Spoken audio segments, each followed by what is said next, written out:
주께서 일하시네. 지금도 주께서 일하시네. 내 삶에 주께서 다스리네. 내 삶을 주께서 다스리네. 내 삶을 주께서 일하시네. 지금도 주께서 일하시네. 내 삶에 주님만 의지해요. 주님만 의지해요. 주님만 의지해요. 주님만 의지해요. 예, 주님. 주님만 의지해요. 주님만 의지해요. 주님만 의지해요.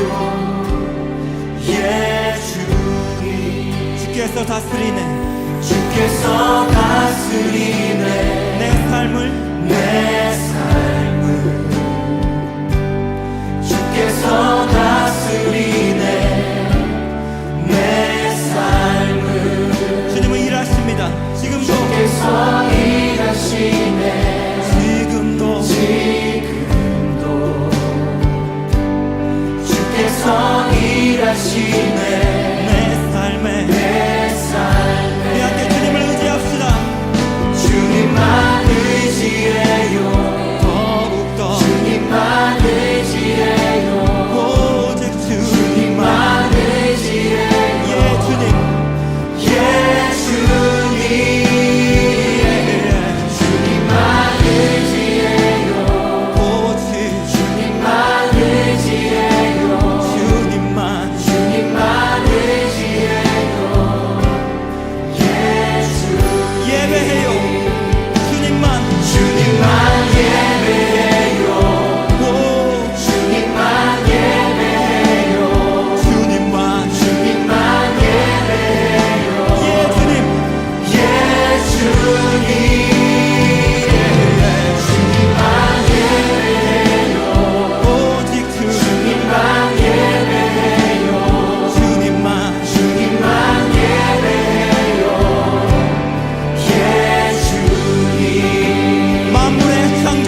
다윗이 노베 가서 제사장 아히멜렉에게 이르니 아히멜렉이 떨며 다윗을 영접하여 그에게 이르되 어찌하여 네가 홀로 있고 함께하는 자가 아무도 없느냐 하니 다윗이 제사장 아히멜렉에게 이르되 왕이 내게 이를 명령하고 이르시기를 내가 너를 보내는 것과 내게 명령한 일은 아무것도 사람에게 알리지 말라 하시기로 내가 나의 소년들을 이러이러한 곳으로 오라고 말하였나이다.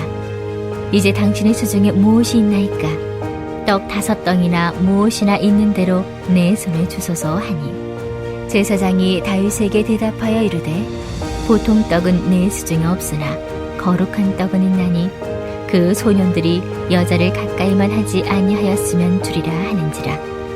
다윗이 제사장에게 대답하여 이르되 우리가 참으로 3일 동안이나 여자를 가까이 하지 아니하였나이다. 내가 떠난 길이 보통 여행이라도 소년들의 그릇이 성결하겠거든 하물며 오늘 그들의 그릇이 성결하지 아니하겠나이까 하매 제사장이 그 거룩한 떡을 주었으니 거기는 진설병 곧 여호와 앞에서 물려낸 떡밖에 없었습니다. 이 떡은 더운 떡을 드리는 날에 물려낸 것이더라. 그날에 사울의 신하 한 사람이 여호와 앞에 머물러 있었는데 그는 도액이라 이름하는 에돔 사람이요 사울의 목자장이었더라. 다윗이 아히멜렉에게 이르되 여기 당신의 수중에 창이나 칼이 없나이까? 왕의 일이 급함으로 내가 내 칼과 무기를 가지지 못하였나이다 하니 제사장이 이르되 내가 엘라 골짜기에서 죽인 블레셋 사람 골리앗의 칼이 보자기에 쌓여 에봇 뒤에 있으니 내가 그것을 가지려거든 가지라. 여기는 그것밖에 다른 것이 없느니라 하는지라. 다윗이 이르되 그 같은 것이 또 없나니 내게 주소서 하더라. 할렐루야. 오늘도 말씀으로 하루를 여시는 우리 성도님들께 주님의 은혜와 평강이 함께 하시기를 소원합니다. 우리는 오늘 본문 말씀을 통해서 다윗이 사울을 피해 노브로 도망하여서 제사장 아히멜렉과 대화를 나누는 장면을 보게 됩니다. 오늘 본문 말씀을 자세히 살펴보면 2장과 7절 말씀에서 드러나는데 다윗이 거짓말을 하는 장면을 볼 수 있습니다.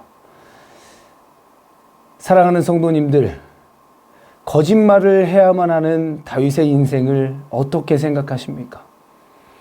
사울왕을 피해 도망 다녀야만 하는 다윗의 인생에 대해서 어떻게 생각하십니까? 저는 오늘 본문 말씀을 보면서